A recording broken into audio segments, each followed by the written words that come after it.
A lot of people in this world are simply working for their own piece of the pie. This is difficult when you trace back the succession and realize that the pie's place comes from someone who was wholesome and willing to nourish those around them. That person, of course, I'm referring to is God. And God is not a person. God is more like a force or a totality, including all of us. But you have to be aware that you cannot go around imposing yourself on others like they're your slaves.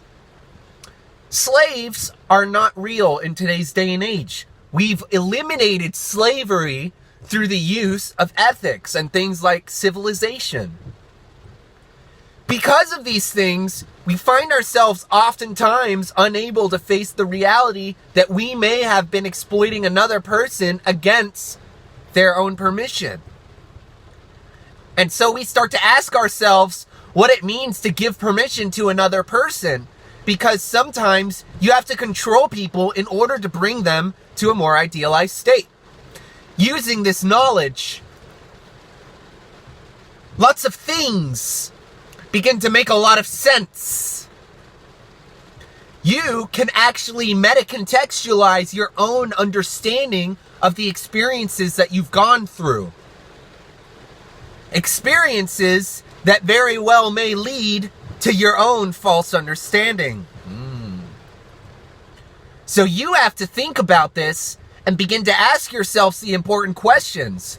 Whether or not you want to wield that power, or you have the responsibility to make people heal through your own understanding. This is something that you have to start internalizing if you want to get to the bottom of what it is that actually makes you, you. This is stage 1 of Egodynamics. And in Egodynamics, you learn that there are actually different ways for you to integrate your own understanding into something that can be useful to other people.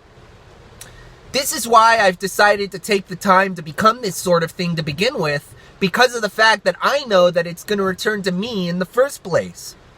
And yet, if it doesn't return to me, I'm not going to take it out on those around me, because I know that there's a greater praxis for me to enter in which I become a better version of not just myself, but people other than me.